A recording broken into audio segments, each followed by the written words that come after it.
Assalamualaikum warahmatullahi wabarakatuh. Bismillahirrahmanirrahim. Alhamdulillah hamdan katsiran thayyiban mubarakan fi kama yuhibbu rabbuna wa yarda. Alhamdulillah hamdan katsiran nahmaduhu wa nasta'inuhu wa nastaghfiruh.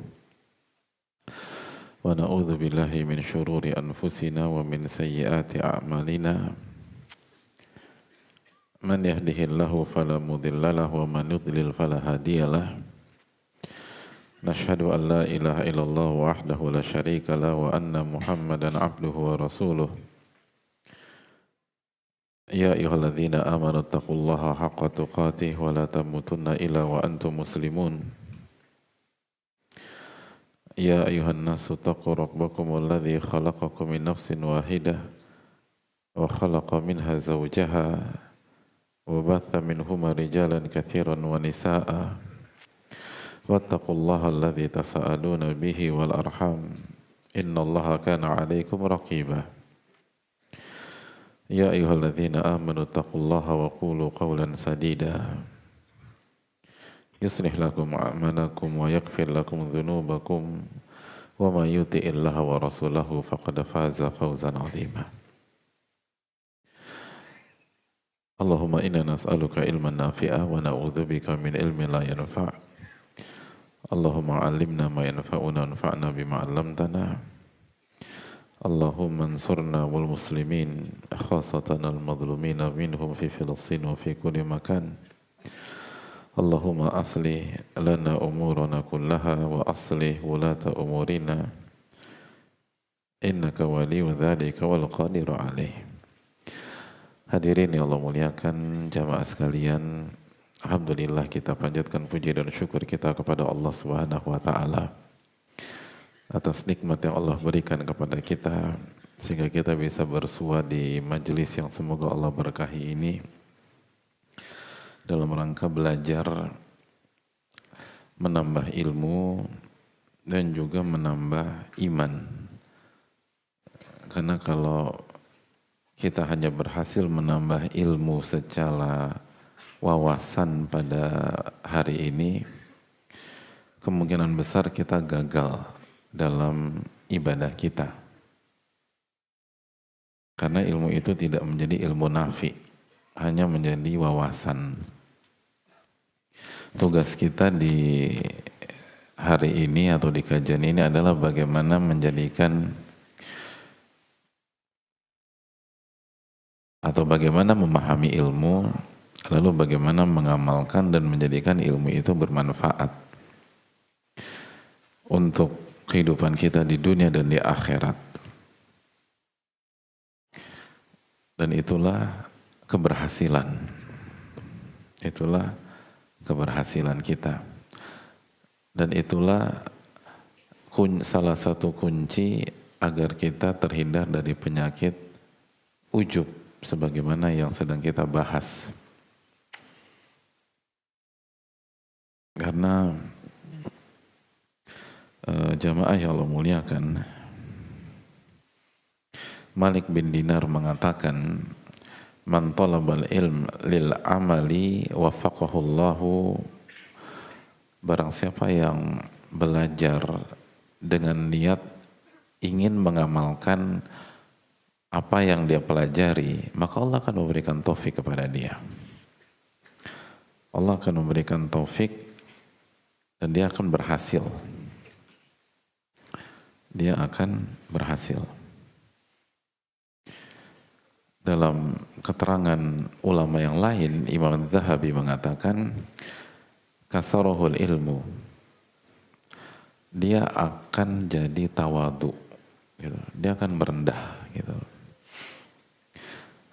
Jadi kesannya simpel ya, tapi coba kita tanya diri kita deh, siapa di antara kita yang datang dari rumah atau datang dari tempatnya ke sini tujuannya bukan aku mau ngaji gitu loh, atau bukan sebatas aku mau kajian,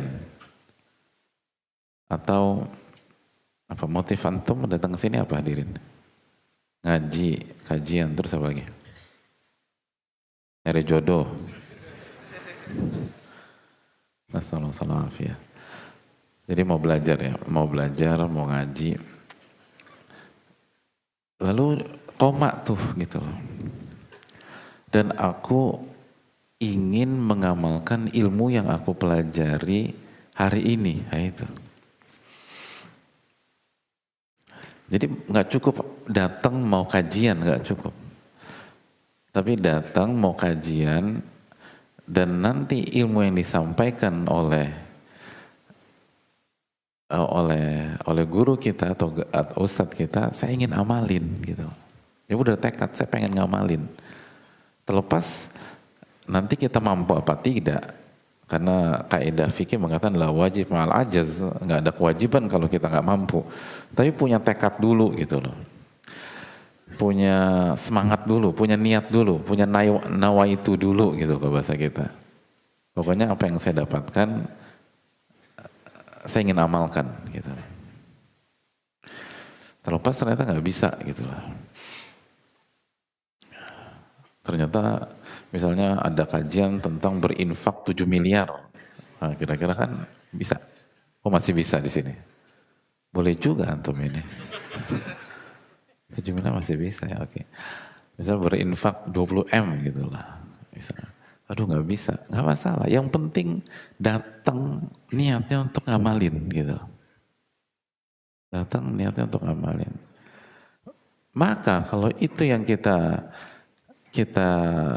rasakan dalam hati kita, pada saat kita keluar rumah, dalam perjalanan, nanti selesai kajian, kasarahu ilmu, Allah akan buat kita tawadu gitu loh, merendah gitu loh. Allah akan buat kita tahu, Allah akan kasih taufik buat kita. Allah akan kasih taufik buat kita.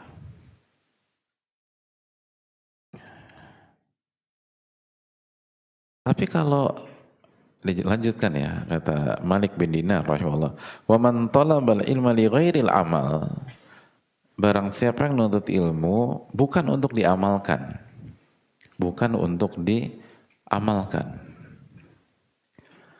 maka yazdadu bil ilmi fakhra, maka yang terjadi setiap bertambahnya ilmu dia hanya digunakan untuk berbangga-bangga dan semakin ujub dengan dirinya sendiri.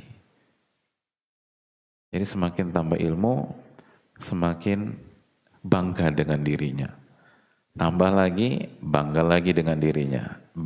Nambah lagi, bangga lagi dengan dirinya. Paham misalnya bab bersuci, bangga sama dirinya. Ternyata gue bisa ya, ternyata gue luar biasa, ternyata aku hebat. Ternyata aku paham semua, ternyata semua dalil-dalilnya gampang. Ternyata konsepnya cuma begini doang. Gitu. Jadi tambah bangga dengan dirinya. Jadi nggak dapat ilmu nafi. Masalahnya cuma simple, cuman gara-gara nggak punya niat ngamalin, gitu. Nggak punya niat ngamalin, makanya ini penting. Jadi kita datangnya untuk apa? Kalau kita hanya niat untuk apa? Untuk ngerti. Bahkan kata Imam Dzahabi rahimahullah ta'ala, beliau menyampaikan, kata beliau, faman talabal ilma lil amali kasaruhul ilm. Barang siapa yang belajar untuk diamalkan, maka dia akan tawadhu. Kesombongannya akan pecah berkeping-keping, akan patah berkeping-keping. Jadi tawadhu, jadi merendah, jadi humble, jadi merasa diri kecil, merasa diri hina di hadapan Allah Subhanahu Wa Taala. Tapi dia nggak minder ya. Jadi bukan rendah, bukan rendah hati, bukan rendah diri ya. Kalau dalam bahasa Indonesia bukan rendah diri, bukan. Dia rendah hati. Dia nggak minder. Jadi dia merasa kecil aja di hadapan Allah Subhanahu Wa Taala. Wa baka ala nafsihi. dan dia sering nangis karena dosa-dosanya itu. Sering nangis karena dosa-dosanya. Makanya apa kata Imam Sufyan Ats-Tsauri rahimahullah, barang siapa yang ilmunya tidak pernah atau tidak bisa membuat dia nangis, ilmunya tidak bermanfaat. Itu kata Sufyan Ats-Tsauri.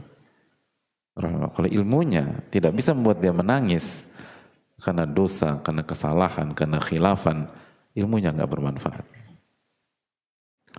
Jadi ilmu yang bermanfaat ciri-cirinya bisa membuat seseorang itu meneteskan air mata. Bukan karena cengeng, bukan karena takut terhadap masa depan dunia, bukan. Tapi karena tahu betapa kerdilnya, berapa kotornya dia di hadapan Allah Subhanahu wa Ta'ala. Dan kunciannya adalah di saat dia awal belajar. Dia belajar mau ngapain?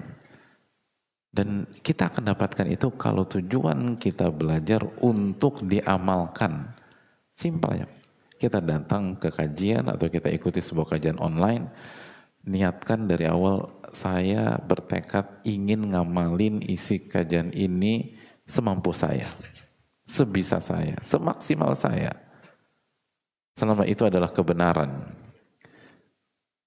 Itu benar didukung oleh dalil dan keterangan para ulama, saya mau amalin. Adapun bisa atau nggak bisa itu urusan belakangan. La wajib ma'al ajiz, tidak ada kewajiban kalau tidak mampu. Terus Imam Zahabi melanjutkan rahimahullah ta'ala, simak baik-baik. Kata beliau, wa man talabal ilma lil madaris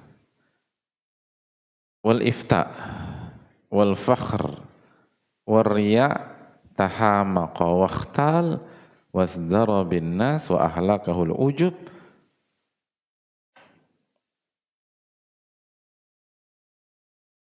Barang siapa yang belajar tujuannya untuk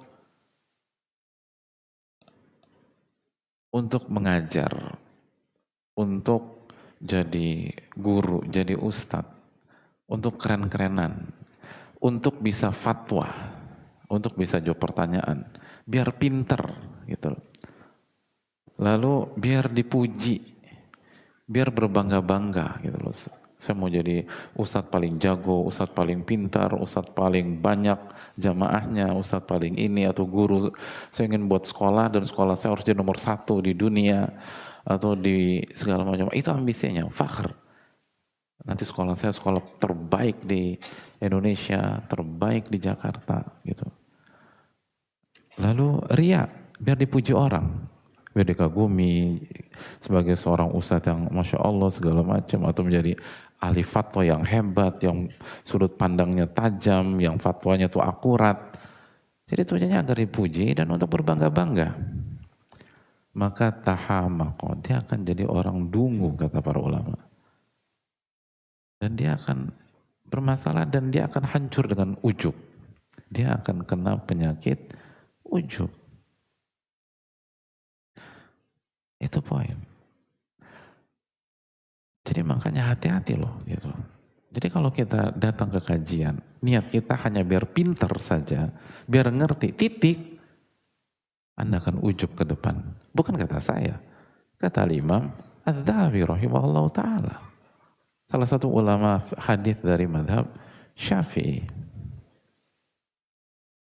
Jadi ini nggak simpel. Makanya kuncian pertama adalah pada niat gitu.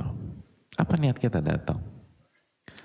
Niat kita datang hanya untuk ngerti, hanya untuk belajar, hanya untuk tahu, atau untuk mengamalkan.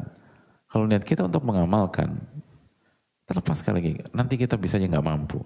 Atau kita khilaf, siapa di antara kita sempurna? Dan kita nggak dituntut jadi orang yang sempurna juga. Tapi niat dulu, saya ingin amalin, saya ingin berubah, saya ingin menjadi lebih baik. Nanti Allah akan kasih taufik, kata Malik bin Dinar rahimahullah.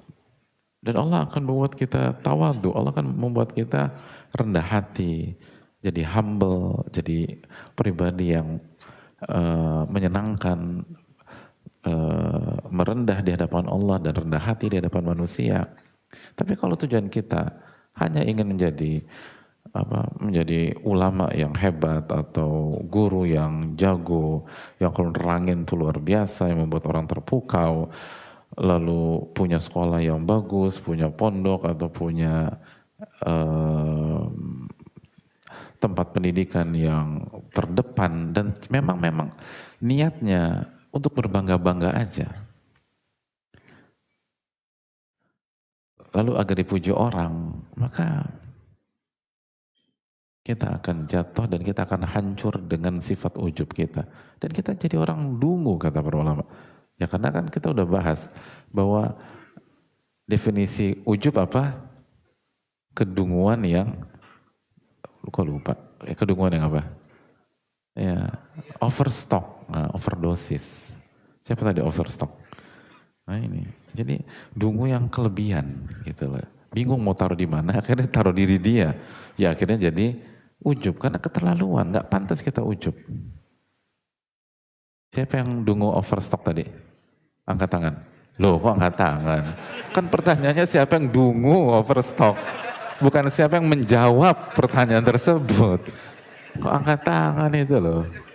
Tapi nggak, itu tawadu. Tapi terlalu tawadu jangan.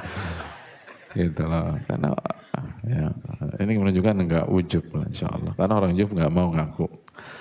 Tapi ini terlalu ini. Kan pertanyaan saya siapa yang dungu overstock? Ya jangan angkat tangan. Kecuali pertanyaan siapa yang jawab tadi baru angkat tangan. Nah itulah hadirin lah. Jadi hadirin Allah muliakan.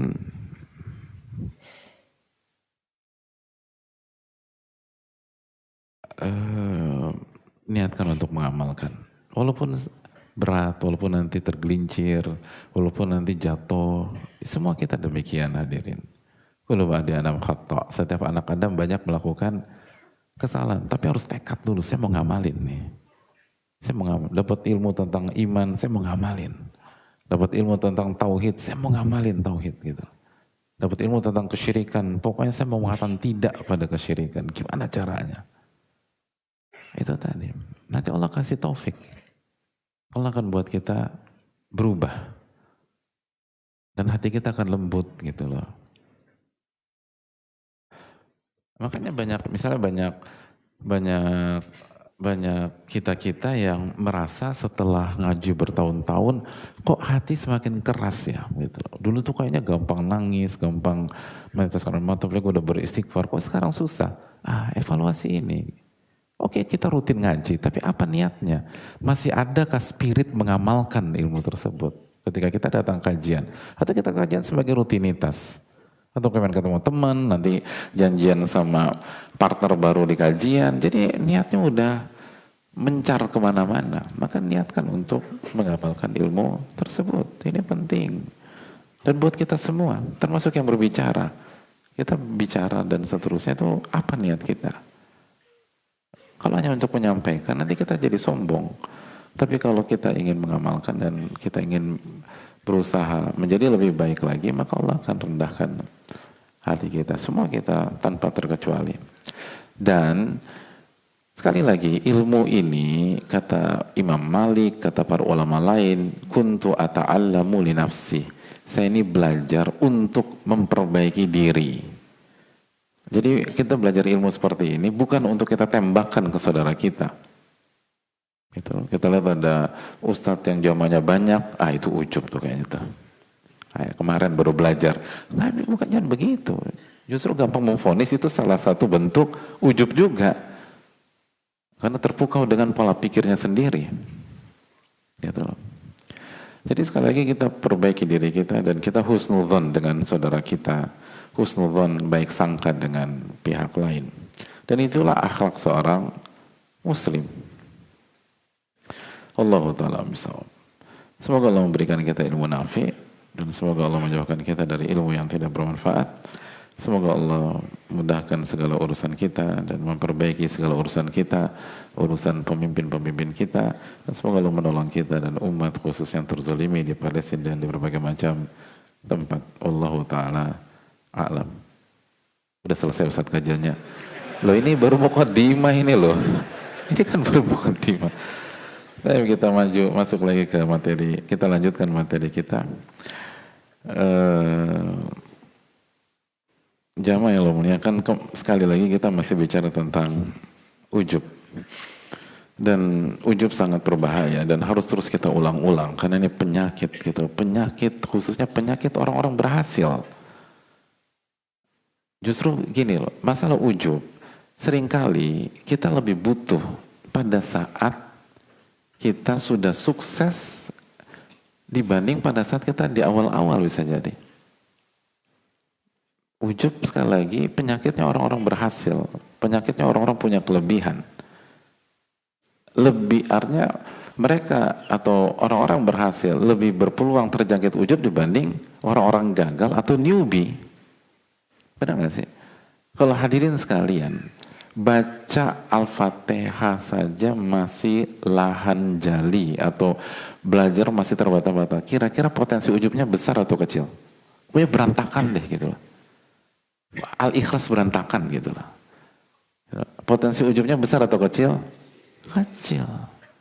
Kalau jamaah baru berani jadi imam di masjid yang umum saat sholat zuhur dan asar aja gitu loh. Kalau maghrib antum. Tapi kalau potensi ujubnya masih kecil. Tapi kalau sudah hafal juz 30, lalu hafal 2 juz 29, lalu masuk ke juz 28, masuk ke juz 27, lalu sudah mulai tajwidnya sudah hafal asyatibiyah dan seterusnya. Oh itu baru semakin besar potensi untuk ujub. Kan terpukau dengan diri sendiri, bangga dengan diri sendiri. Maka ini harus diulang-ulang terus. Dan semakin kita melakukan perbaikan atau kita punya improvement atau punya kemajuan, maka kita harus semakin ingat lagi materi ini. Karena semakin bahaya. Justru kalau kita belum punya apa-apa, belum punya keberhasilan, belum punya itu, maka akan lebih mudah untuk ini. Tapi kalau kita udah mulai status, kita punya ini, beda. Itu poin. Potensi ujub ketika seseorang lagi persiapan masuk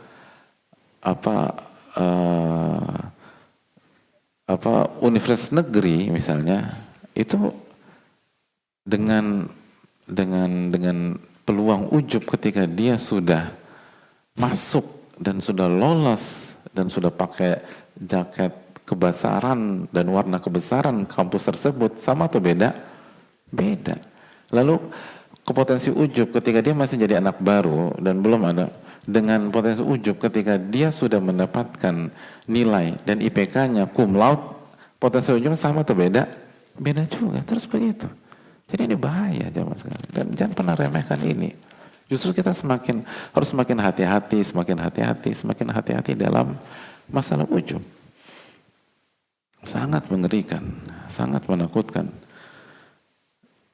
Dan hadirin Allah muliakan, dan gak heran kita tahu bahwa dalam riwayat thalathun muhlikat, ada 3 hal yang menghancurkan. Yang pertama syuhun muta' wa hawan muttaba' wa ijabul mar'i binafsih. Yang pertama pelit yang diikuti, lalu hawa nafsu yang ditaati, dan yang ketiga ujub ketika seseorang terpukau dengan dirinya sendiri. Sebelum kita masuk atau kita lanjutkan, saya ingin menjelaskan keterangan sebagian para ulama. Kenapa ujub itu menghancurkan kita? Dari sisi apa hadirin?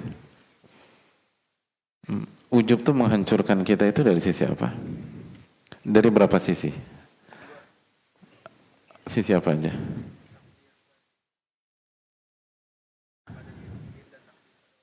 Takdir pada diri sendiri dan takdir pada orang lain. Insya Allah. Itu pembahasan tentang hasad.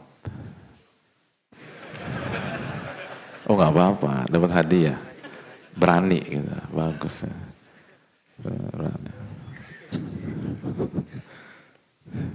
Gak apa-apa. Salah tuh biasa, hadirin. Kita harus belajar terbiasa dengan kesalahan, lalu diperbaiki, jangan ngotot. Enggak Ustadz, ana yakin. Gitu. Udah hadiahnya diambil, yakin juga, nggak bisa. Nggak apa-apa, salah nggak apa-apa. Itu hasad. Dari sisi apa ngancurinnya? Hadirin.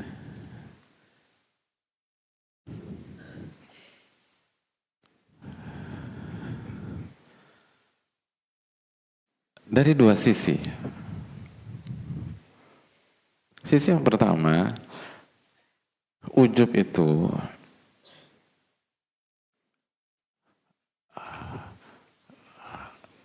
adalah hal yang membuat kita tidak mendapatkan taufik dari Allah dan pertolongan dari Allah. Itu orang yang ujub gak akan ditolong sama Allah. Orang yang ujub tidak mendapatkan taufik dari Allah, walaupun pertolongan atau clue atau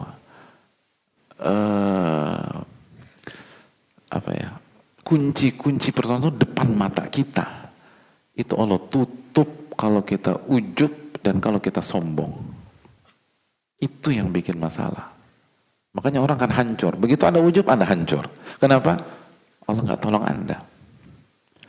Sekali lagi, orang yang ujub, orang kalau sudah terpukau dengan dirinya sendiri, itu walaupun jarak antara dia dengan kunci pertolongan depan mata nih, gak bisa ngelihat.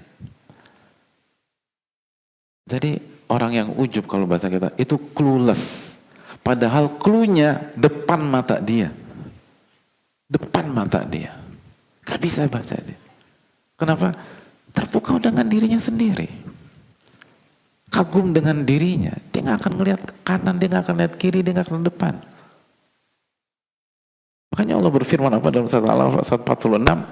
Sa'asrifu an ayati alladzina yatakabbaruna fil ardi bighairil haqq.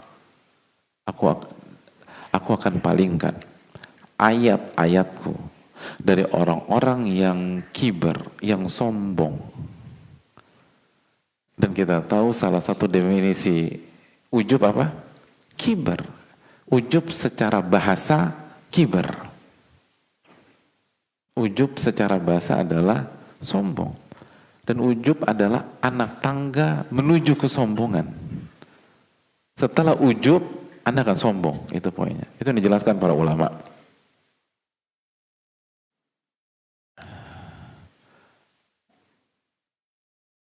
Makanya ujub masuk ke spesies sombong gitulah dia. Ya, jadi masuk ke itu. Nah, apa kata saya akan palingkan Anda? Saya akan palingkan dari ayat-ayatku orang yang kiber di atas permukaan bumi tanpa hak. Ini baik. Wa iyarau kulla ayatin la yu'minu biha. Walaupun dia melihat semua ayat-ayat tentang kebenaran, dia nggak akan beriman. Walaupun dia melihat semua ayat, dia nggak akan beriman, kata Allah. Dia nggak bisa ambil manfaatnya. Dia nggak akan beriman. Wa iyyarau sabila rusydi la yattakhidhuhu sabila. Walaupun dia melihat jalan kebenaran, dia melihat jalan petunjuk, itu petunjuk depan mata dia, tapi dia tidak menjadikan sebagai jalan dia. Dia nggak mau meniti jalan itu, padahal depan matanya dia lihat, tapi dia nggak mau. Kenapa? Terpukau dengan diri sendiri, kagum dengan pola pikir sendiri, kagum, tenggelam dengan pencapaian pribadi, lalu nanti ngeremehin orang, lalu tolak kebenaran, nggak mau dia. Wa iyyarau sabilal ghayy yattakhidhuhu sabila. Lalu ketika dia melihat jalan kesesatan, jalan penyimpangan, jalan salah, jalan menuju neraka, dia pilih jalan itu sebagai jalannya. Itu ngerinya ujub. Ujub itu membuat hidayah tidak masuk, taufik tidak masuk ke dalam diri kita, dan pertolongan tidak sampai ke diri kita, walaupun depan mata. Itu masalahnya. Itu kenapa riwayat mengatakan thalathun muhlikat, ada 3 hal yang menghancurkan Anda, menghancurkan kehidupan Anda. Nggak masuk. Jadi hadirin Allah muliakan. Kalau sudah demikian, gimana kita mau dapat hidayah? Pertolongan Allah nggak dapat. Makanya kan kata para ulama apa? Laulam yakun aunun minallahi lil fata fa awwalu ma yajni alaihi ijtihaduhu. Apabila bukan karena pertolongan Allah kepada seseorang, maka yang pertama kali menghancurkan dirinya adalah blundernya sendiri. Ini kaidah hidup, catat baik-baik. Kalau bukan karena pertolongan Allah, yang menghancurkan kita bukan kompetitor kita, bukan haters kita, bukan orang yang hasad kepada kita.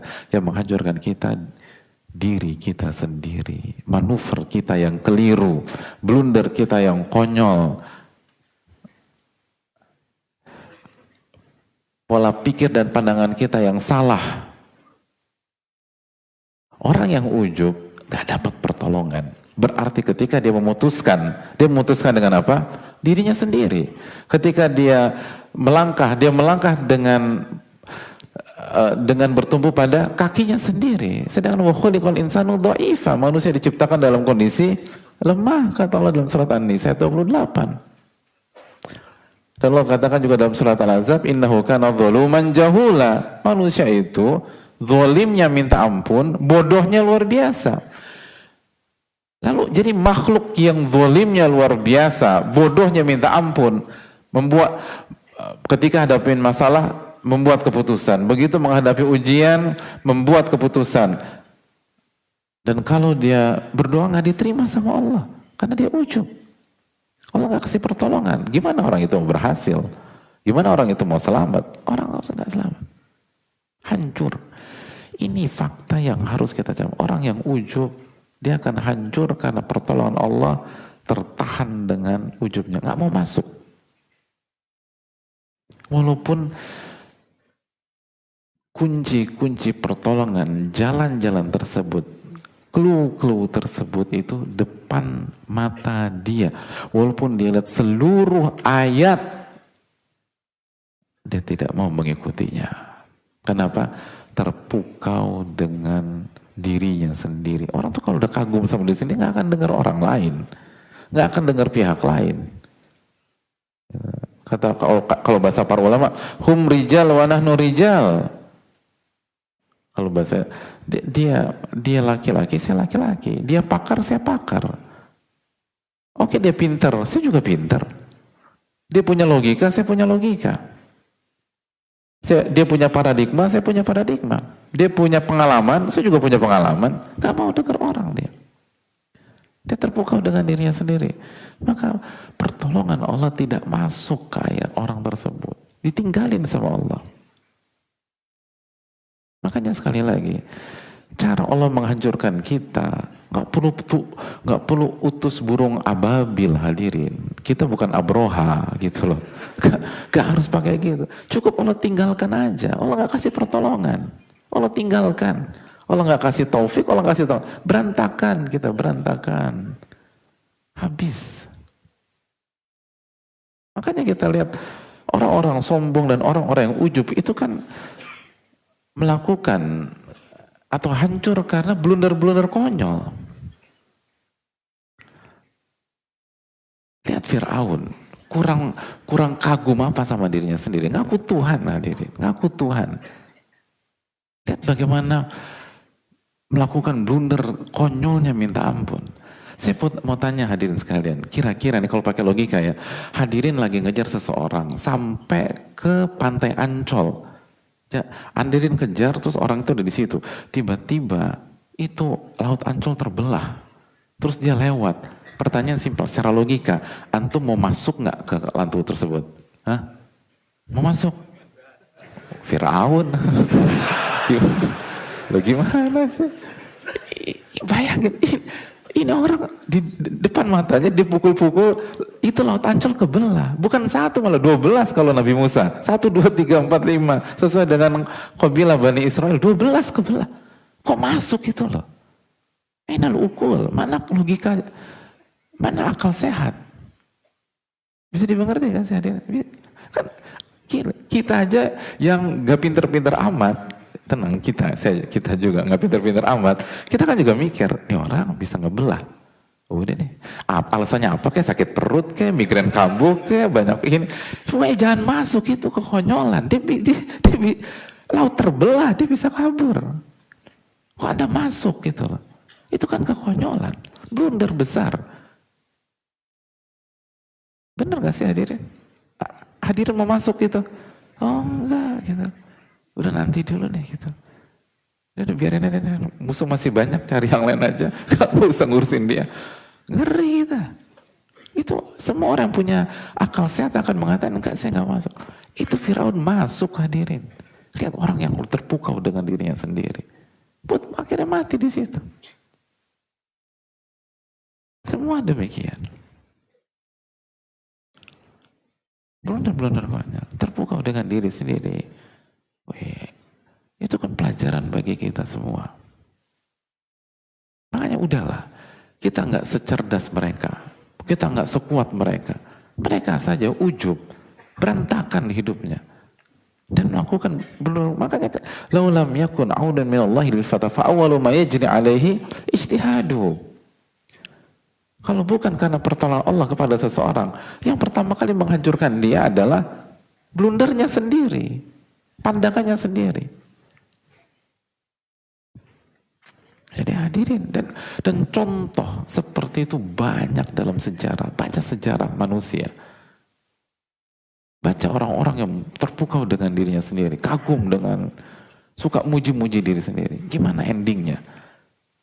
Hancur hadirin. Gak dapat hidayah, gak dapat petunjuk, dan gak dapat taufik dari Allah.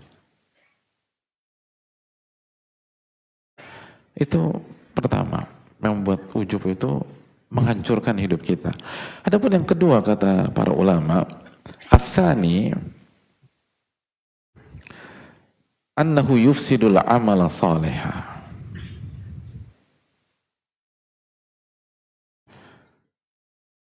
Ujub itu atau merusak amal soleh.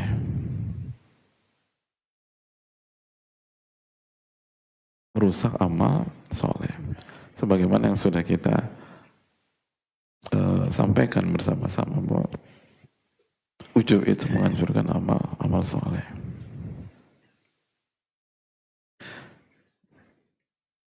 Jadi udah Allah nggak kasih taufik, amal soleh kita hancur. Ya, apalagi yang mau dibanggain, apalagi yang bisa bisa membuat seseorang itu selamat di dunia dan di akhirat. Allah nggak kasih taufik, amal soleh hancur. Amal soleh hancur. Sebagaimana yang sudah kita bahas sebelumnya. Ini khulasah aja ya, biar kita sadar. Amal soleh hancur. Amal soleh capek-capek kita kerjakan. Begitu kena ujub, hancur ujub. Hancur amal solehnya. Jadi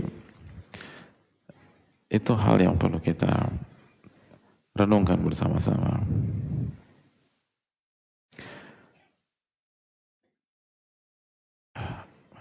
Makanya kata para ulama, wa kam min 'abidin qad afsadahul ujub.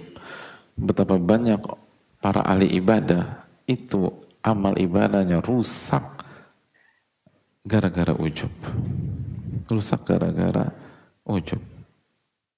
Itu yang membuat hancur. Jadi ujub menghancurkan dari dua sisi. Sisi yang pertama, Allah gak kasih taufik, Allah gak kasih hidayah, Allah gak kasih pertolongan. Dan yang kedua, ujub menghancurkan amal soleh. Ujub menghancurkan amal soleh. Itulah yang membuat ujub itu begitu berbahaya.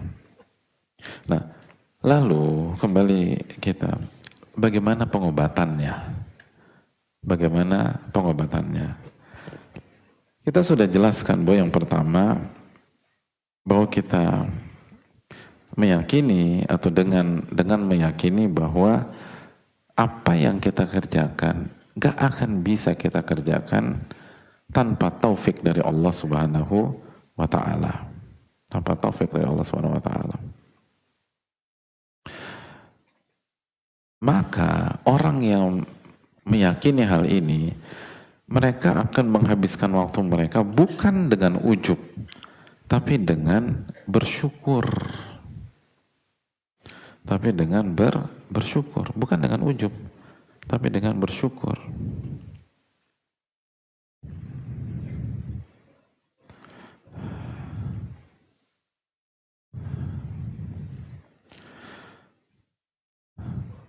Jadi kita nggak akan bisa.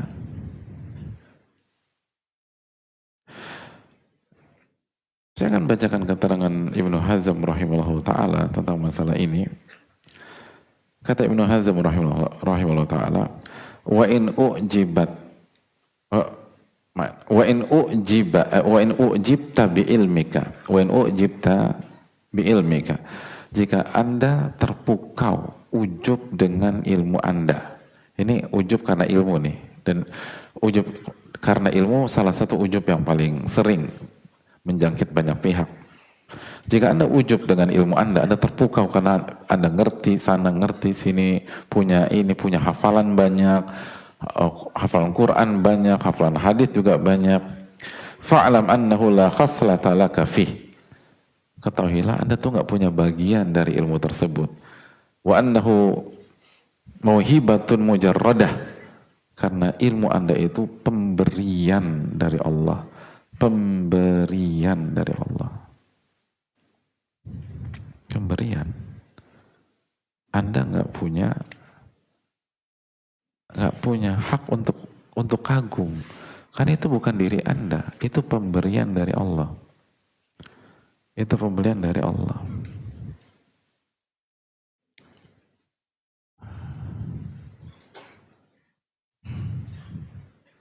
Jadi itu pemberian dari Allah. Makanya hadirin Allah muliakan, ketika Allah berbicara tentang ulama atau ahli ilmu, bahasa yang Allah gunakan apa? Bahasa yang Allah gunakan apa? Utul ilma. Utul ilma. Yaitu orang-orang yang dikasih ilmu. Dikasih bahasa Allah. Masih ingat surat Al-Mujadil ayat 11? Yarfa'illahu alladhina amanu minkum walladhina utul ilma darajat.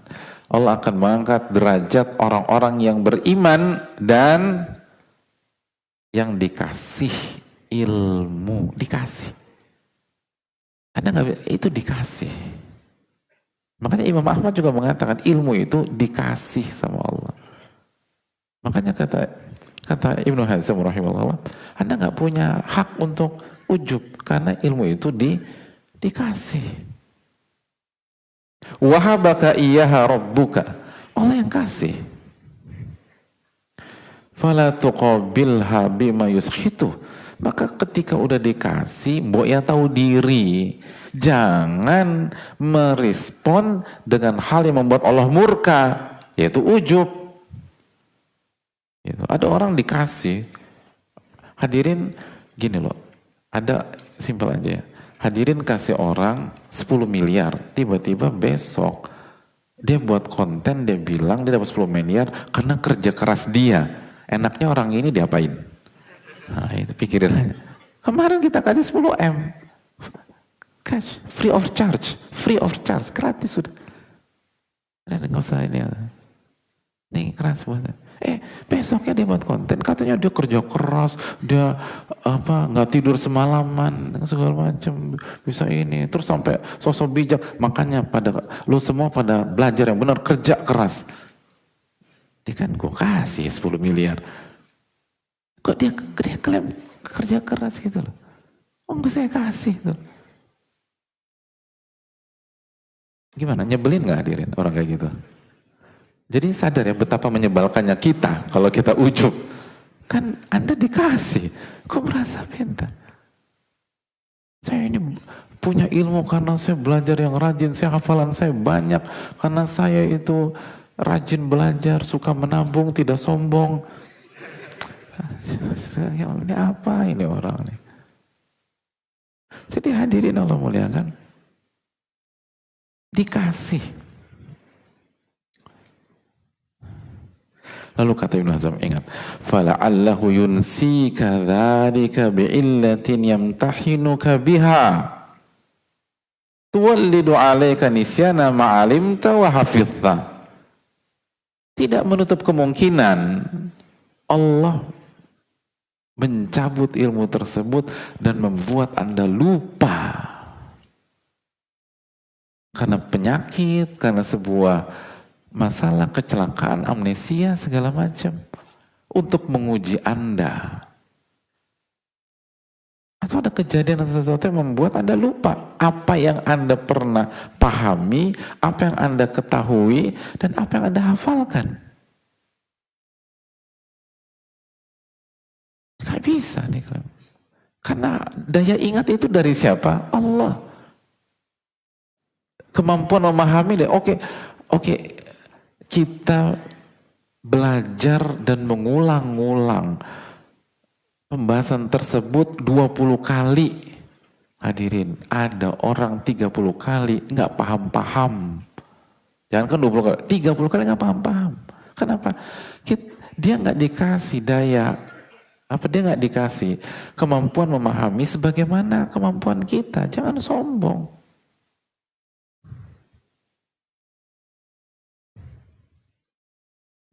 Lalu Ibnu Hazm bercerita, contoh, ini kasus nyata. Beliau mengatakan, akhbarani Abdul Malik. Beliau dapat cerita dari seseorang yang bernama Abdul Malik. Beliau adalah salah satu ahli ilmu pada zaman tersebut dan orang yang jenius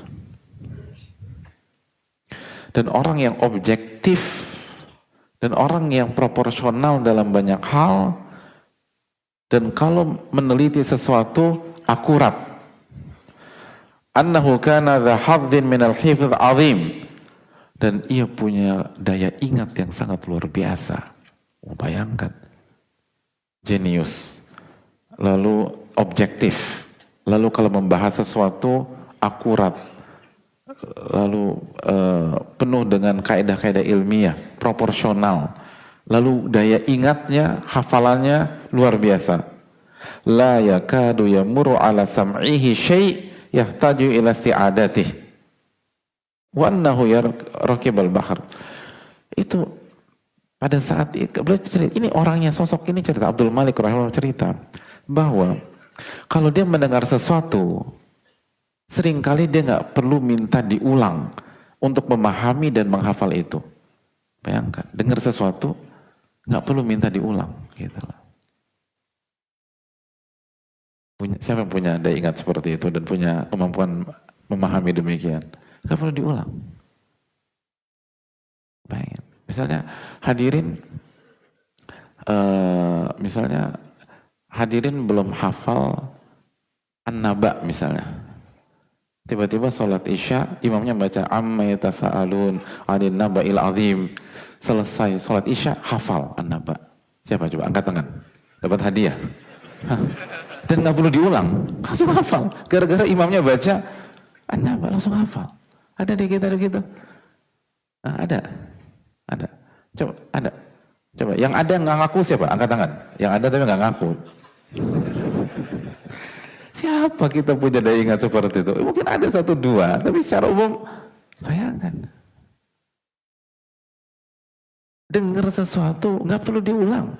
Langsung paham, langsung hafal. Gitu loh. Kita diulang-ulang, nggak hafal-hafal. Ya Allah. Diulang-ulang terus, nggak hafal-hafal. Nasallallahu alaihi. Wa anna raqibal bahra. فمر به فيه هول شديد أنساه أكثر ما كان يحفظ وأخل بقوة حفظه إخلالا شديدا لم يعاوده ذلك الذكاء بعد. Allahu Akbar.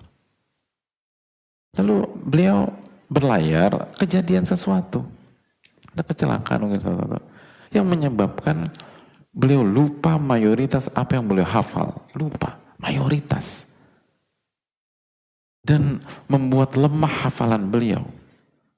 Sampai pada titik yang cukup parah. Dan semenjak itu kecerdasannya tidak pernah kembali lagi. Allahu Akbar. Kecerdasannya nggak pernah balik lagi. Itu poin hadirin. Itu kenyataan. Kalau Allah mau cabut, apa susahnya? Kalau Allah mau ambil daya ingat kita, apa susahnya? Kalau Allah mau ambil kecerdasan kita, apa susahnya? Kalau Allah mau pecahkan pembuluh darah di otak kita, apa susahnya? Udah nggak ada yang nganggap kita udah. Siapa yang bisa mengklaim ini karena saya, karena saya, karena nggak bisa. Allah buat kecelakaan selesai hidup Anda. Bisa jadi sisa akhir hidup kita hanya berbaring saja dan dikesianin orang-orang. Allah buat kita umur panjang, tapi Allah buat kita kecelakaan dan kita nggak bisa ngapa-ngapain. Udah. Bayangkan orang bisa, kalau Allah mau, orang tuh bisa 30 tahun hanya berbaring aja. Allah nggak wafatkan, tapi Allah nggak buat produktif juga. Dia begitu aja. Sekali lagi, sadarlah bahwa apa yang kita dapatkan, bisa sholat, bisa zikir, bisa ngaji, bisa sholat maghrib, bisa sholat isya, itu taufik dari Allah. Itu pemberian dari Allah. Bukan karena kemampuan kita. Dan ini contoh. Ini nama-nama besar menyampaikan. Anda nggak punya hak untuk mengklaim. Nggak punya hak. Itu pemberian. Orang banyak kita yang langsung ngerti ketika kok kamu bisa sih langsung ngerti? Ya nggak tahu. Ya langsung ngerti aja. Sering ketemu orang kayak gitu nggak? Gitu. Tahu orang seperti itu? Siapa? Ya saya Pak Ustadz. Wah, ujub lagi. Baru lagi belajar. Enggak itu bukan gitu. Tapi ada orang-orang kayak gitu. Jadi dia sendiri tuh nggak ngerti. Kok dia bisa cepat banget memahami. Padahal nggak pakai ini, nggak pakai itu. Ditanya gizinya berantakan semua. Semua kaidah ahli gizi nggak ada yang cocok sama dia. Tapi begitu disampaikan paham. Disuruh ngafalin cepat. Itu pemberian dari Allah. Jadi marilah kita merendah dan kita tinggikan Rabbul Alamin. Kita akan lanjutkan pada salat maghrib. Wassalamualaikum warahmatullahi wabarakatuh. Wa ala alihi wa sahbihi ajma'in. Assalamualaikum warahmatullahi wabarakatuh.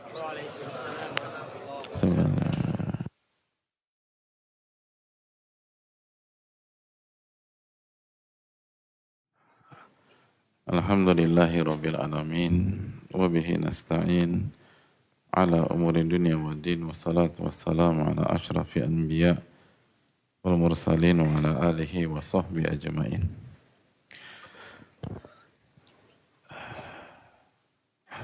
Hadirin yang Allah muliakan, kita lanjutkan di antara obat penyakit ujub apa yang dijelaskan oleh para ulama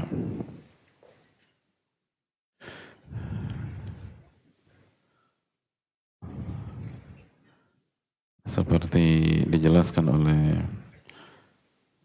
Al-Faqih Samarqandi atau At-Tusi atau Barani dan para ulama yang lain, bahwa hendaknya kita mengerti bahwa anna fi'lal abdi innama sarat lahu qimah lamma waqa'a minallahi mauqi'ar ridha wal qabul. Jadi hadirin Allah muliakan, amal kita itu, ibadah kita itu baru memiliki nilai jika Allah terima dan jika Allah ridho. Kalau tidak Allah terima, nggak ada nilainya, nggak ada nilainya. Jadi amalan kita, sholat kita, puasa kita, zikir kita, kajian kita ini misalnya, ini kalau Allah nggak terima, nggak ada nilainya sama sekali. Cuma dapat capek, letih, gitu loh. Masih ingat hadis Nabi SAW tentang orang yang puasa, rubba sha'imin hadduhu min siyamihil ju'u wal atash. Betapa banyak orang yang puasa itu setelah puasa yang didapat hanyalah lapar dan haus, nggak ada artinya. Jadi kajian kita nih yang kita perjuangkan, kita capek, hadirin kepanasan nggak sih? Nggak ya? Oh, luar biasa. Misalnya ada yang kepanasan, ada yang berjuang, ada yang keringetan. Itu kalau Allah nggak terima, udah cuma dapat keringetan aja. Udah cuma dapat capek aja udah. Nggak dapat apa-apa. Nggak ada nilainya sama sekali. Nggak ada. Rubba qa'imin hadduhu min qiyamihi sahar. Betapa banyak orang yang qiyamul lail yang dia dapat hanyalah ngantuk karena begadang semalaman, nggak dapat apa-apa.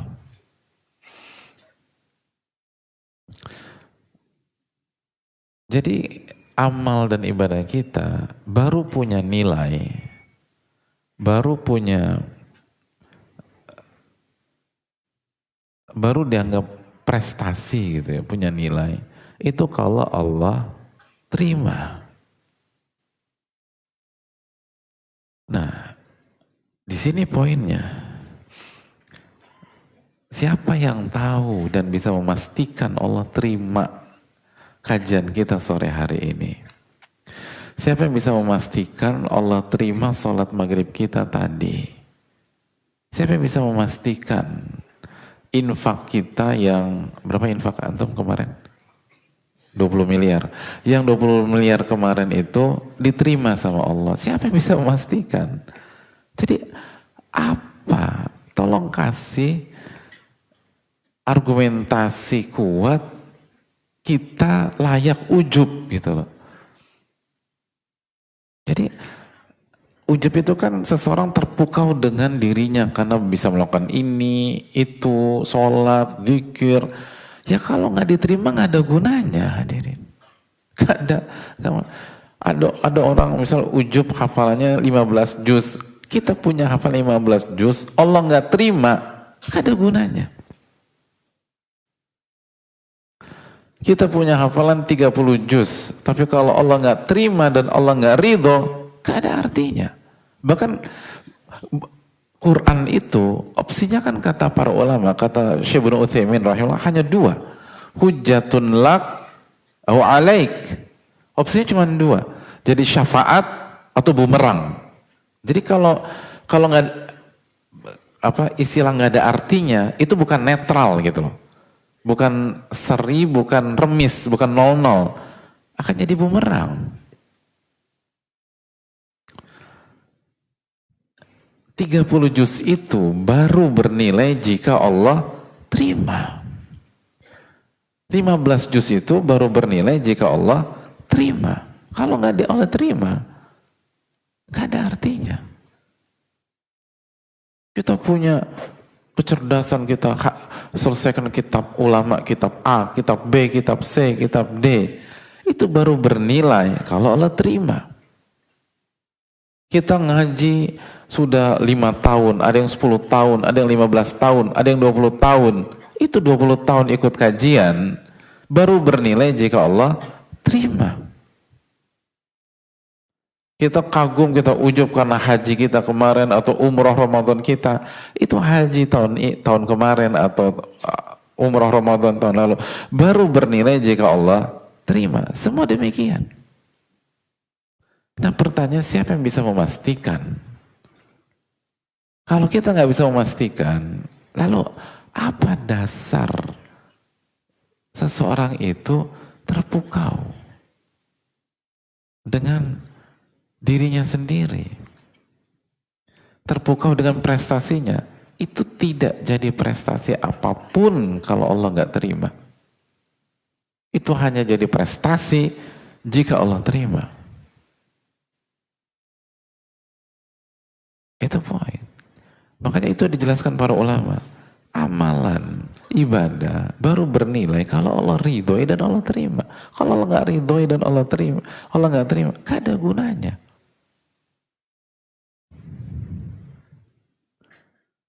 Gak ada gunanya. Oleh karena itu, hadirin sekalian, orang-orang beriman justru lebih fokus ke rasa takut Allah nggak terima dan berharap Allah terima dibanding mengagumi dirinya sendiri.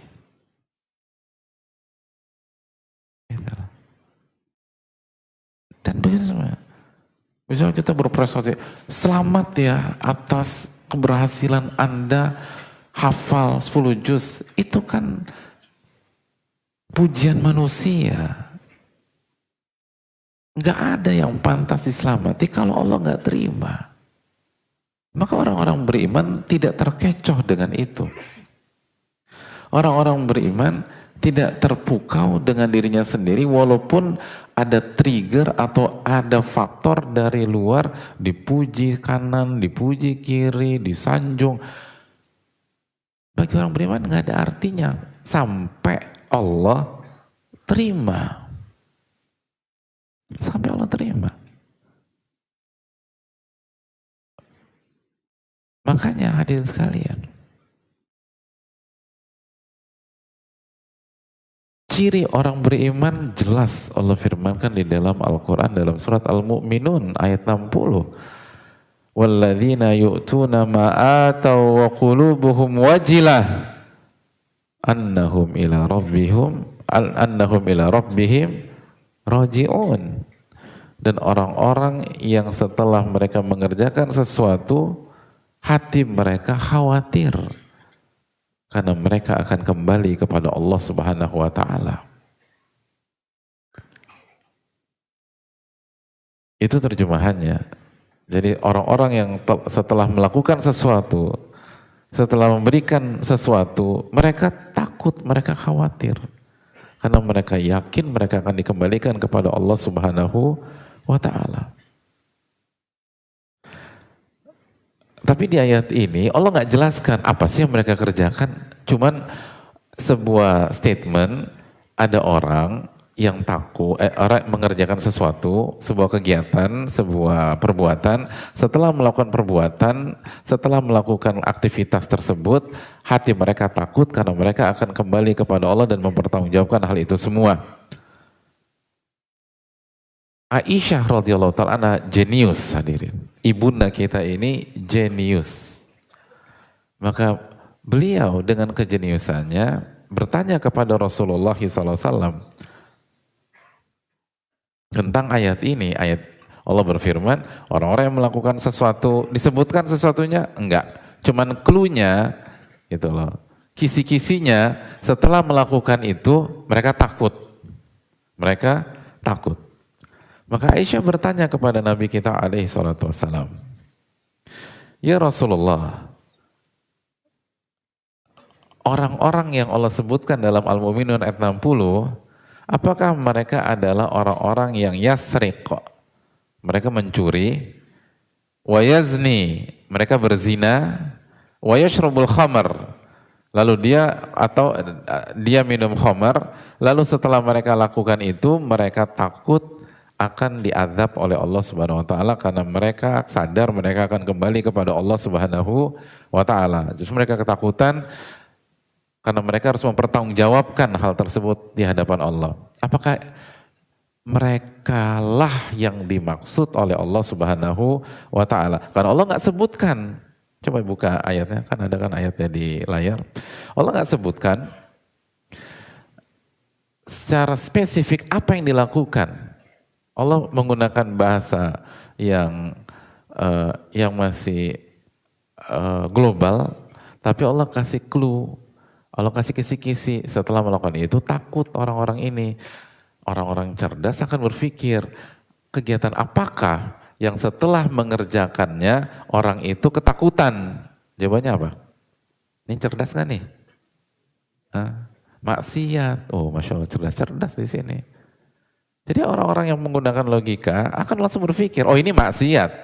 Dan itulah cara berpikir Aisyah radhiyallahu taala anha. Oh ini maksiat, gitu loh. Kesalahan, ya kan? Karena secara tabiat, secara logika sederhana, setelah seseorang melakukan kesalahan, maka akan timbul rasa takut. Itu common sense, itu standar berpikir di hampir di semua lini atau semua masyarakat. Lalu apa kata Nabi SAW? Lah, bukan mereka. Bukan mereka. Loh, kok bukan mereka? Padahal kan kita berpikir demikian. Gitu kan. Pernah bawa mobil orang tua nggak bilang-bilang dulu waktu SMA? Terus nabrak, lalu harus pas pulang takut. Pernah nggak? Kalau bawa sih nggak pernah. Jual mobil orang tua pernah dulu. Wah, lebih parah. Lebih parah lagi nih. Kan pas mau pulang ketakutan gitu. Sudah diomelin nih, udah nabrak pula. Itu common sense. Itu cara berpikir yang di mana-mana demikian. Tapi Nabi SAW mengatakan, bukan mereka. Lalu mereka ini siapa dong? Nabi SAW bersabda, menjelaskan, kata, la ya binata Siddiq, bukan mereka wahai anaknya Abu Bakar As-Siddiq. Tapi mereka adalah walakinnahumul ladzina yushollun, mereka adalah orang-orang yang salat, wa yasumun, dan mereka berpuasa, wa yatasaddaqun, dan mereka bersedekah, wa yakhafuna alla yutaqabbala minhum. Lalu setelah mereka beribadah, mereka sholat, mereka puasa, mereka bersedekah, mereka berinfak, mereka ngaji, mereka datang ke kajian, mereka menghafal Quran, mereka belajar agama, mereka membantu tetangga, mereka berbakti kepada orang tua, lalu mereka takut amal-amal mereka tidak diterima oleh Allah Subhanahu wa taala. Itulah hakikat dari orang-orang beriman, bukan ujub. Tapi takut karena mereka mengerti duduk persoalan, mereka mengerti peta. Sehebat-hebat saya berbakti sama orang tua, gak ada nilainya kalau Allah gak terima. Jadi apa alasan saya ujub? Gak ada alasan. Makanya itu tadi, itu kembali lagi definisi ujub yang kita bahas. Ujub adalah apa? Kedunguan yang overstock. Siapa yang dungu overstock? Ah, udah pintar sekarang. Nah itu, jangan angkat tangan. Jadi hadirin Allah muliakan, kedunguan ini enggak ngawur ini loh. Apa alasan Anda? Anda ujub, Anda enggak tahu itu diterima atau enggak? Enggak logis. Jadi orang yang ujub itu enggak logis. Enggak berpikir sehat. Karena ibadah itu baru bernilai kalau Allah terima. Yang logis adalah Anda khawatir, cocok. Karena belum tentu diterima. Aduh aku deg-degan diterima gak ya? Gitu loh. Gak diterima. Khawatir. Dan berharap. Makanya Allah berfirman tentang Nabi Ibrahim dan Nabi Ismail dalam surat Al-Baqarah ayat berapa? 127. Wa idh yarfa'u Ibrahimul qawa'ida minal baiti wa Ismail Rabbana taqabbal minna innaka antas samiul alim. Dan ingatlah ketika Nabi Ibrahim alaihissalam dan Nabi Ismail meninggikan dasar-dasar Ka'bah. Lalu setelah selesai mereka berdoa, Rabbana taqabbal minna, ya Allah terimalah amal ibadah kami. Itu baru logis. Karena kita nggak tahu diterima atau enggak. Bukan ujub. Dan doa tidak akan diucapkan kalau kecuali kita punya rasa harap dan kita punya rasa khawatir. Itu doa. Doa itu menunjukkan ada harapan dan ada kekhawatiran. Karena kita tidak akan berdoa kalau kita nggak khawatir. Kita nggak akan berdoa kalau kita nggak punya rasa harap. Makanya kan rogoban warohaba. Itu yang dikatakan Allah tentang doa. Doa itu harap-harap cemas kata Allah Subhanahu wa ta'ala. Karena kalau hadirin tidak punya harapan, hadirin gak akan berdoa. Misalnya hadirin sudah divonis guru wali kelas 3, kamu tidak akan lulus nak, gitu loh. Masih doa lagi gak? Udah gak lulus, santai gitu. Atau sudah ada pengumuman dari PTN tempat kita daftar kemarin diterima gitu, diterima di universitas yang kita inginkan, diterima. Apakah malam ini kita masih, ya Allah terimalah saya di universitas tersebut? Kan Pak, ibu kita bingung, nak, kemarin udah diterima nak, kan bingung, nanti kita dirukyah sama ibu kita, ini kenapa anak kita? Loh Anda udah diterima kemarin, Anda udah tahu, kenapa masih doa? Sekali lagi, kalau sudah tidak takut, orang nggak berdoa. Orang berdoa itu menunjukkan ada rasa takut dan ada rasa harap. Oh, was-was. Ya takut was-was sama. Takut dan harap.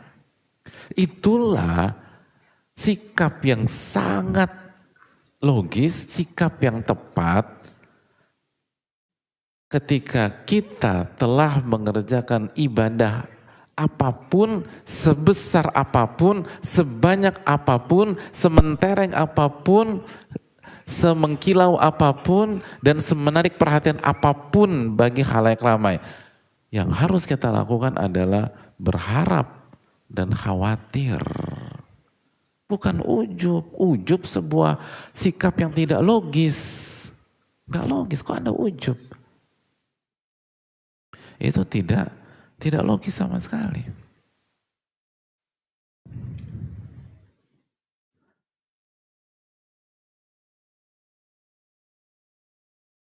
Makanya kata sampai para ulama kan mengatakan, seperti Abu Darda diriwayatkan mengatakan, la'an astaikina anna Allah taqabbala minni salatan wahida khairun ahabbu ilayya minad dunya wa ma fiha, atau kama qala. Abu Darda radhiyallahu mengatakan, kalau aku bisa memastikan Allah menerima satu salatku saja, itu lebih baik daripada dunia dan seisinya. Bukan dia berharap. Al-Imam Abu Bakar pernah mengatakan, Al-Warraq, ma faraqtu qat min salatin illa stahyaitu minha hina faraqtu minha ashadda hayaan min imra'atin faragat minaz zina. Allahu Akbar. Tidaklah aku selesai mengerjakan sholat kecuali aku punya rasa malu dan khawatir, diterima gak ya sama Allah, diterima gak salat. Itu lebih tinggi rasa maluku dan khawatirku dibanding wanita yang baru habis berzina. Itu seperti Aisyah. Aisyah berpikir ayat ini tentang orang berzina, padahal ayat itu tentang orang sholat, puasa, bersedekah. Surat Al-Mu'minun 60. Aisyah berpikir, oh ini untuk orang berzina nih. Nabi SAW bukan tentang orang berzina, tapi untuk orang-orang, ini ayat tentang orang-orang yang sholat. Itu orang beriman. Makanya Ibnu Rajab kan juga demikian. Orang-orang beriman itu setelah mengerjakan ibadah, mereka khawatir, mereka istighfar dengan istighfar yang lebih khusyuk daripada ahli maksiat setelah selesai mengerjakan maksiat. Itu kata Ibnu Rajab. Itu orang-orang yang mengerti hakikat. Hakikat tentang kehidupan dan hakikat tentang amal soleh. Bukan ujub. Apa yang mau diujubi? Oh nggak ada yang tahu kita diterima atau tidak. Lihat bagaimana belat para ulama, bagaimana hidupnya berkah.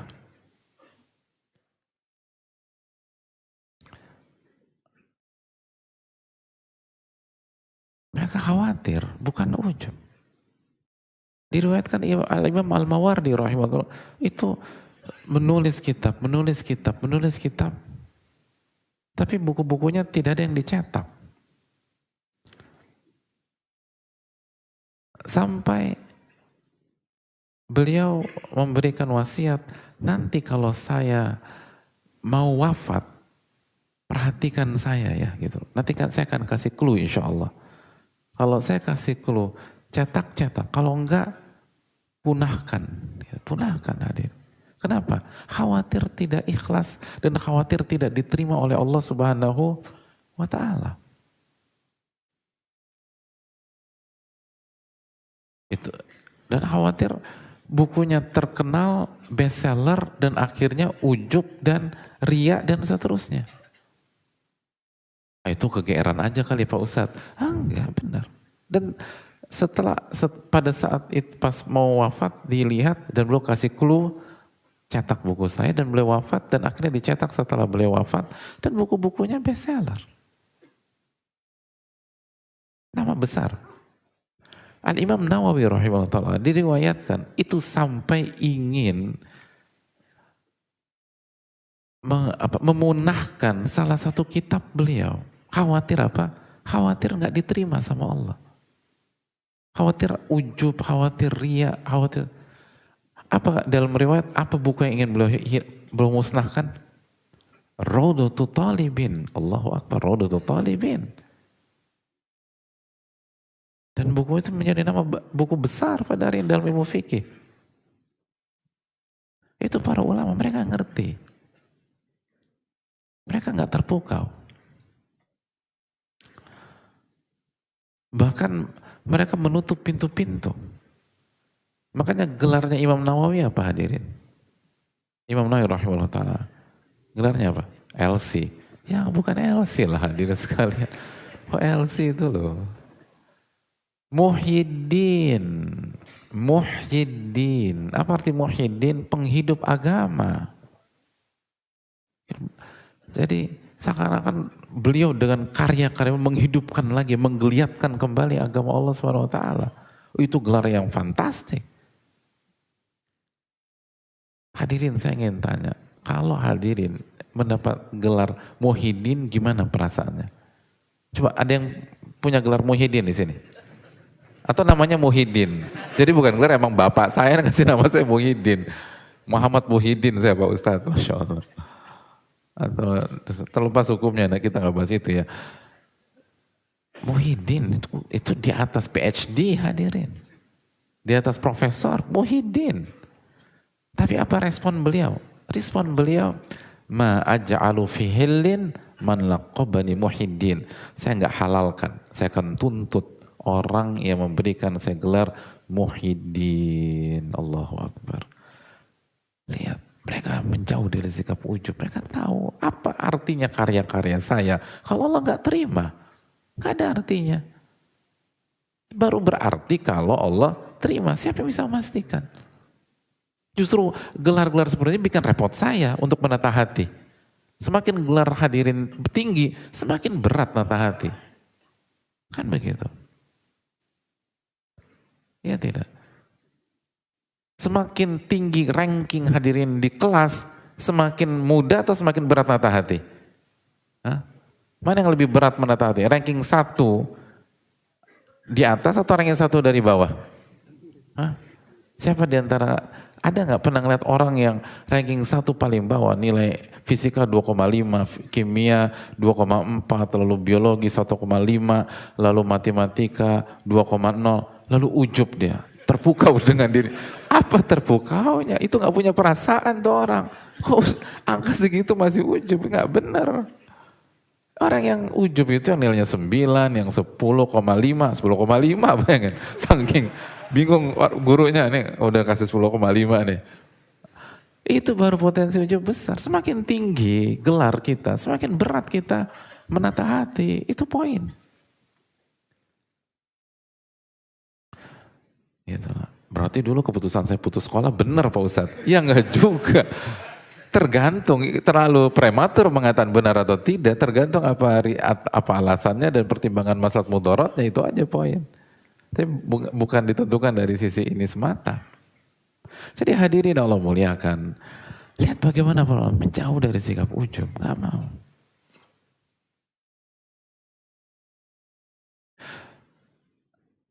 Diriwayatkan Imam Syafi'i itu dikatakan sebagian pakar, kalau beliau menulis kitabnya dengan menggunakan kualitas bahasa Arabnya, mayoritas nggak bisa baca buku-buku beliau. Saking tingginya bahasa beliau. Tapi beliau nggak gunakan bahasa Arab level beliau kasih level standar. Gitu loh. Nggak ditonjolkan gitu loh. Diriwayatkan. Sebagian ulama mengatakan, kalau Imam Syafi'i menulis kitab-kitab beliau dengan bahasa Arab di level beliau, mayoritas gak ngerti apa yang ditulis oleh Imam Syafi'i. Itu poin. Lihat bagaimana perlu ngejaga hatinya. Karena mereka tahu apa artinya pakai bahasa yang tinggi-tinggi kalau Allah nggak terima. kalau Allah nggak terima. Sebagian pihak kan sengaja pakai bahasa tinggi-tinggi biar oh keren nih, intelek dan seterusnya. Gak masalah asal audiensnya tepat. Likuli maqam maqal. Setiap konteks atau setiap kondisi, setiap audiens punya bahasa masing-masing. Tapi yang jadi masalah adalah kita sengaja show off, sengaja tampil, sengaja memperlihatkan kemampuan bahasa kita hanya agar dikagumi orang dan akhirnya kita mengagumi diri kita sendiri dan ujub, itu yang jadi masalah. Sengaja Imam Syafi'i pakai bahasa yang standar, baku, tapi bukan pakai bahasa beliau di level beliau. Itu para ulama kita hadir kan. Dan dengan keikhlasan, ketulusan dan sikap-sikap mereka itulah Islam tuh tersebar. Orang tuh lihat ini nilai-nilai tinggi, values yang sangat tinggi. Bahkan sekarang seringkali langka di tengah-tengah kita. Dan ini real gitu loh. Bukan menawarkan kehebatan secara fiktif, bukan. Ini real. Orang-orang yang hatinya bersih, hatinya dijaga oleh Allah Subhanahu Wa Taala, nggak ingin tampil, nggak ingin cari, nggak ingin dikagumi orang. Makanya Abu Nuaim mengatakan bahwa sebagian ulama mengatakan man kariha syura ishtahar, barang siapa yang tidak suka dengan popularitas, justru dia akan terkenal nanti. Jadi kata para ulama itu terkenal, terpaksa hadirin, pengen terpaksa. Karena memang mereka harus lakukan apa yang harus mereka lakukan. Dan mereka sangat menata hati mereka. Ya makanya Uwais Al-Qarni ketika diri beliau dikenal sebagai wali Allah, kalau doa diijabah sama Allah, sampai Umar minta doa dari beliau. Ketika beliau dikenal di Kufah, hilang pergi. Itu khairut tabi'in, itu sebaik-baik tabi'in. Nah, ini PR kita, ini tantangan kita. Bisa nggak kita menjaga kultur ilmu itu? Yaitu jaga diri dari ujub. Jangan terpukau dengan diri sendiri. Apa yang mau dipukaukan? Belum tentu diterima sama Allah. Yang harusnya kita lakukan adalah berharap kepada Allah dan takut kalau gara-gara blunder kita, gara-gara ini kita ditolak. Makanya setelah sholat kita baca apa hadirin? Nah, kalau aku mah langsung keluar Pak Ustadz, panas. Waduh, ya jangan. Ya udah kalau mau keluar sambil baca istighfar, astagfirullah, astagfirullah, astagfirullah. Baca astagfirullah. Kapan? Beristighfar kepada Allah Subhanahu wa taala.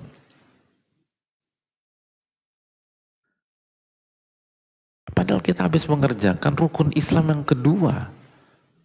Istighfar. Kita habis baca Al-Fatihah, habis itu istighfar. Kita habis ruku, setelah itu disunahkan istighfar oleh Nabi SAW. Kita habis i'tidal, lalu setelah itu disunahkan istighfar oleh Nabi SAW.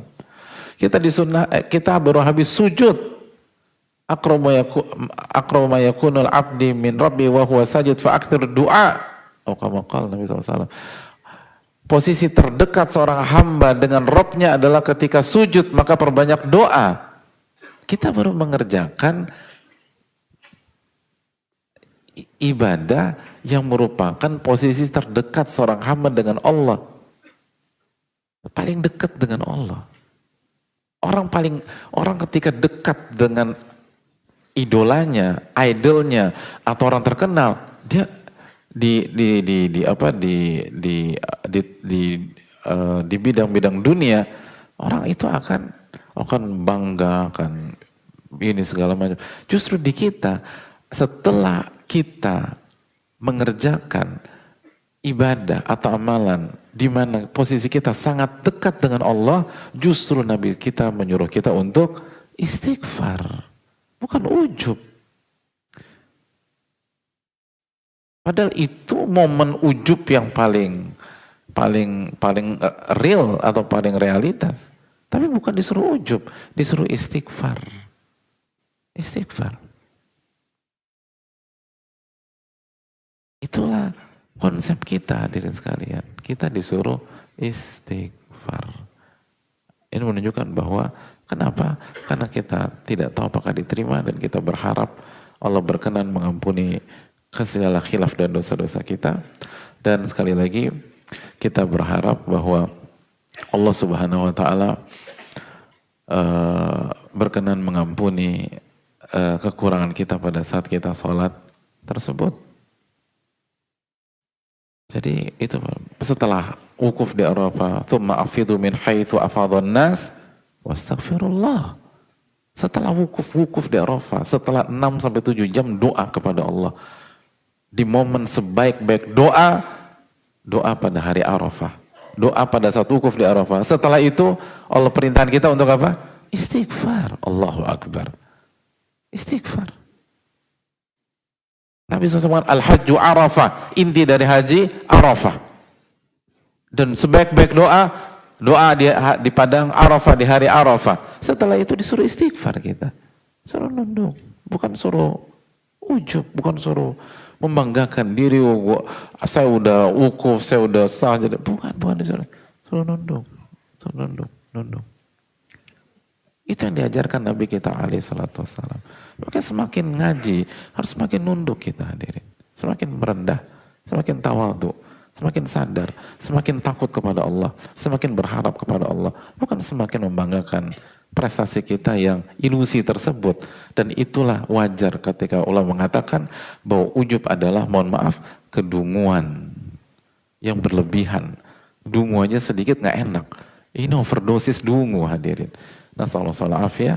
Kita akan lanjutkan insyaallah di pertemuan yang akan datang. Kita buka sesi tanya jawab. Wassallallahu wasallam ala nabiyina Muhammad wa ala alihi washabbihi ajmain.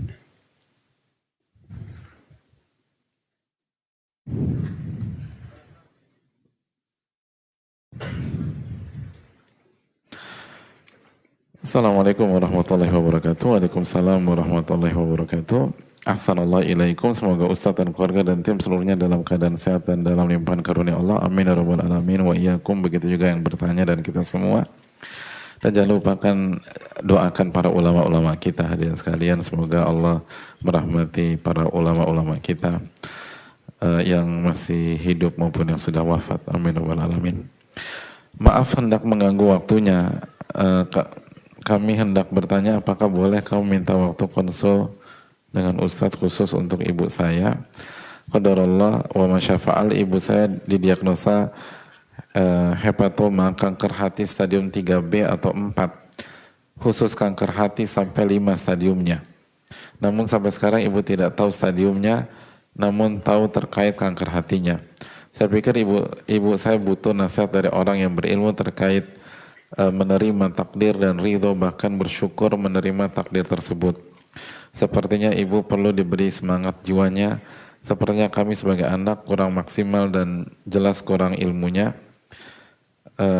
Kadang ibu suka kesakitan dan butuh tiduran saja, jadi mungkin hanya sebentar saja waktu ngobrol dengan ustadznya ya.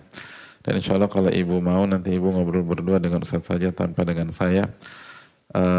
Maaf kalau kami lancang, jazakallahu khairan wa iyyakum.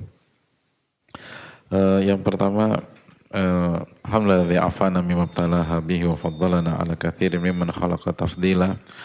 Dan yang kedua, semoga ibu beliau diberikan kesabaran dan diberikan pahala sebesar-besarnya oleh Allah Subhanahu wa taala dan digugurkan segala khilafnya melalui kesabaran dalam menghadapi penyakit ini. Lalu yang berikutnya, semoga keluarga diberikan taufik untuk sabar dalam mendampingi beliau di masa sakitnya. Lalu yang berikutnya, jazakallahu khair kepada penanya atas baik sangkanya atau husnudhonnya,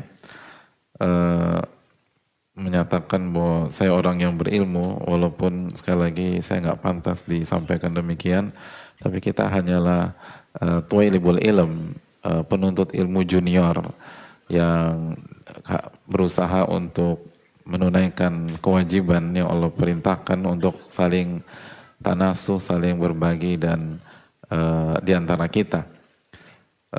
Syekh Albani rahimahullah ta'ala ketika oleh moderator dikatakan ahli hadis, itu beliau menangis dan beliau mengatakan, saya bukan ahli hadis, saya hanya tuwaidibul ilm.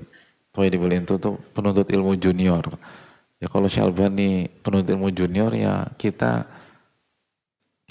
playgroup hadirin gitu. Playgroup, kita bukan siapa-siapa kita ini. Kalau beliau penuntut ilmu junior, ya apalagi kita lah. Jadi ya kita nggak pantas dikatakan ahli ilmu atau orang yang berilmu, dan ini bukan tawaduan, tapi ini hakikatan. Ini bukan tawadu, tapi ini fakta. Dan bukan berarti apa, karena ulama punya standar khususnya dalam ilmu usul fikih. Dan rahimallahu mar'an arafa qadra nafsi. Semoga Allah merahmati orang yang tahu kapasitas dirinya, kata para ulama. Dan semoga kita termasuk yang dirahmati oleh Allah, karena kita berusaha tahu kapasitas diri kita dan kita bukan siapa-siapa. Tapi kita sesama orang yang belajar, mungkin saya lebih dulu belajar daripada hadirin sekalian. Dan kita saling tanasuh karena Nabi SAW bersabda, ad-dinu an-nasiha. Agama itu adalah nasihat, dan salah satu makna nasihat adalah saling memberikan nasihat sebagaimana kita kenal. Adapun untuk ibu kita yang pertama, fokus terhadap kesehatan iman ibu kita sebelum kesehatan fisik ibu kita. Karena hakikat dari kesembuhan dari penyakit fisik itu sebenarnya hanya berpindah dari satu sebab kematian ke sebab kematian yang lain.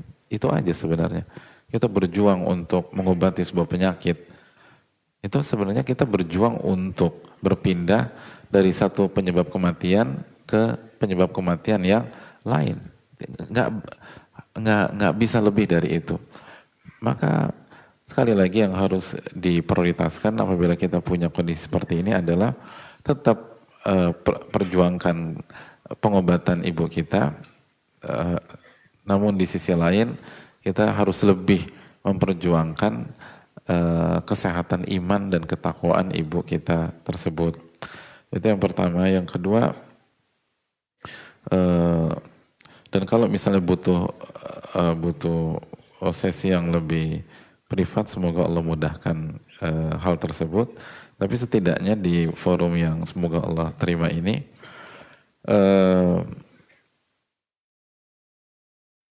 yang perlu kita tanamkan terus adalah bagaimana di fase-fase seperti ini kita harus lebih mengenal Allah Subhanahu wa Ta'ala. Karena kata para ulama, terpuruknya kita ketika kena musibah itu bukan karena beratnya musibah tersebut, namun karena pada saat musibah itu datang kita dalam kondisi kurang kenal dengan Allah, kurang mengerti tentang Allah Subhanahu wa Ta'ala, lemah dalam ma'rifatullah dan beriman kepada Allah Subhanahu wa Ta'ala. Bukan karena beratnya musibah, tapi seringkali kita menyalahkan musibah tersebut. Jadi seringkali kita terpuruk itu, saya nggak mengatakan yang bertanya ya, insya Allah yang bertanya dijaga oleh Allah, tapi ini buat kita semua termasuk yang bicara. Seringkali kesalahan kita dalam yang membuat kita sakit, sedih, sakit hati, terpuruk, itu karena salah diagnosa. Kita menyalahkan musibah. Padahal bukan itu yang membuat kita terserang jiwa kita, tapi karena kita kurang dekat dengan Allah dan kurang ngerti tentang Allah. Karena memang ini harus dipelajari. Nabi SAW bersabda, Inna Allaha idha ahabba qawman ibtalahum. Allah itu kalau mencintai sebuah kaum atau seseorang, maka Allah akan uji. Allah akan uji. Sedangkan selama ini kita berpikir kalau sayang itu dimanja. Tapi Allah enggak. Allah tuh kalau sayang, Allah akan uji. Dan Nabi SAW juga mengatakan, wa yubtalal mar'u ala hasabi dini. Seseorang itu diuji sesuai dengan kualitas agamanya. Semoga ini menunjuk ini indikasi bahwa kualitas iman ibu kita baik karena ujiannya juga sangat gak mudah. Itu poin. Jadi perbanyak mengenal Allah dan perbanyak berinteraksi dengan nama-nama dan sifat-sifat Allah Subhanahu wa taala dan perbanyak dekat dengan kalamullah, dengan Al-Qur'anul Karim. Itu syifa. Allah yang mengatakan itu syifa. Itu penyembuh. Jadi sekali lagi perbanyak bersama Al-Quran, baca Al-Quran, resapi maknanya, lalu diulang-ulang gitu loh. Itu kan memberikan pengaruh yang sangat luar biasa. Dan juga jaga zikir pagi petang, resapi zikir pagi petang tersebut. Lalu terus ingat bahwa Allah Subhanahu wa taala itu bersama orang-orang yang sabar, dan Allah Subhanahu wa taala mengganjar orang-orang yang sabar itu tanpa batas. Innama yuwaffas sabiruna ajrahum bighairi hisab, kata Allah. Dan sesungguhnya pahala bagi orang sabar itu unlimited, nggak ada batasnya. Itu yang harus diingatkan, perlu diingatkan dan terus diingatkan. Jadi sekali lagi tanamkan terus bahwa setiap rasa sakit yang dialami oleh beliau itu tidak ada yang gratisan. Semuanya mengandung pahala, mengandung ampunan dosa, dan mengandung peningkatan derajat di sisi Allah Subhanahu wa taala. Lalu jangan sibukkan buat aktivitas yang masih bisa dilakukan. Jadi jangan hanya ini, tadi baca Quran, dengar kajian khususnya tentang keimanan, tentang Allah Subhanahu wa taala, tentang takdir, rukun iman khususnya iman kepada takdir, rukun tentang hari kiamat, bahwa memang hakikat dunia memang semu, hadirin. Innaka maitun wa innahum maitun. Anda akan wafat dan mereka akan wafat semuanya. Allahumma la aisha illa aishul akhirah. Nabi SAW mengatakan, ya Allah, tidak ada kehidupan yang sejati kecuali kehidupan akhirat. Dan sekali lagi, rasa sakit yang diderita itu adalah sebuah investasi akhirat jika kita sabar. Bahkan sebagian para ulama klasik, kalau nggak salah ini juga diriwayatkan dari Umar bin Abdul Aziz, ketika sakratul maut, dan kita tahu sakratul maut adalah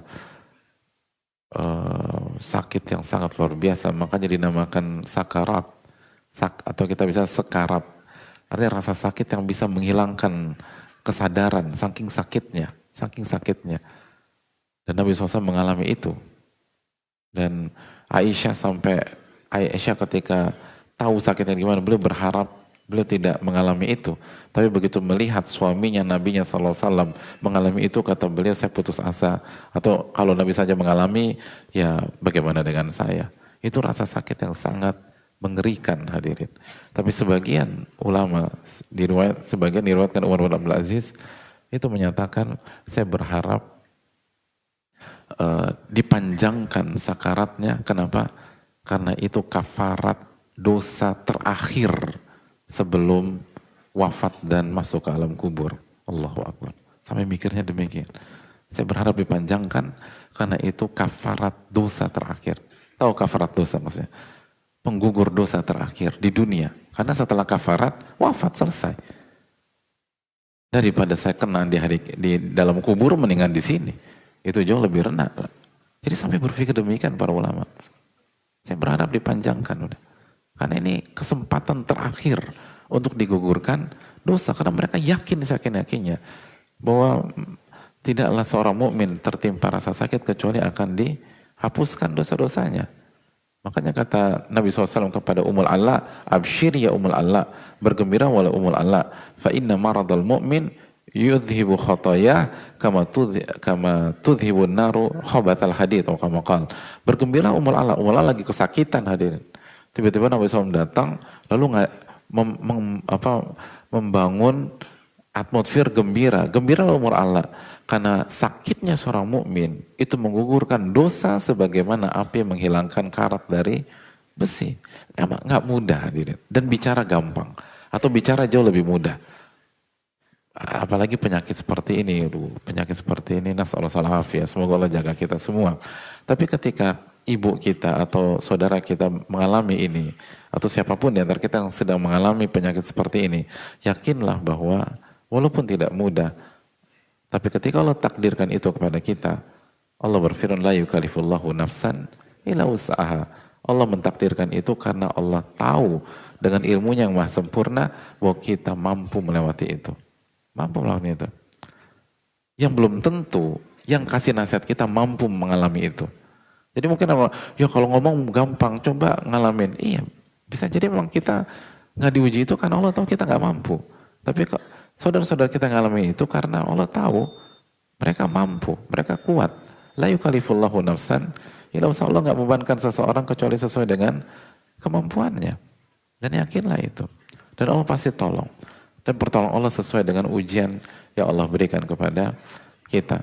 Dan semoga Allah memberikan kualitas hidup sebagaimana kuantitas hidup kepada kita. Dan maksimalkan mendulang pahala di kondisi seperti ini. Dan tekankan kesabaran. Lalu yakinlah bahwa yang terbaik adalah apa yang Allah pilihkan. Ulama mengatakan al-khairu khiratullah. Yang terbaik adalah apa yang Allah pilihkan untuk kita. Tugas kita hanya berusaha semaksimal mungkin. Lalu serahkan semua kepada Allah Subhanahu wa ta'ala. Dan hakikat dunia adalah dunia darul bala. Dunia memang tempatnya diuji sama Allah.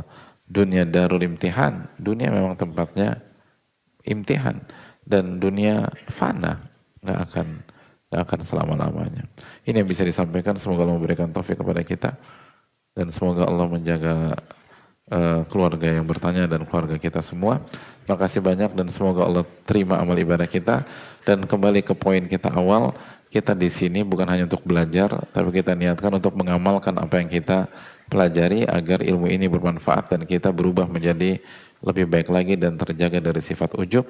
Subhanakallahumma wa bihamdika la ilaha illa anta astaghfiruka wa atubu ilaik. Assalamualaikum warahmatullahi wabarakatuh.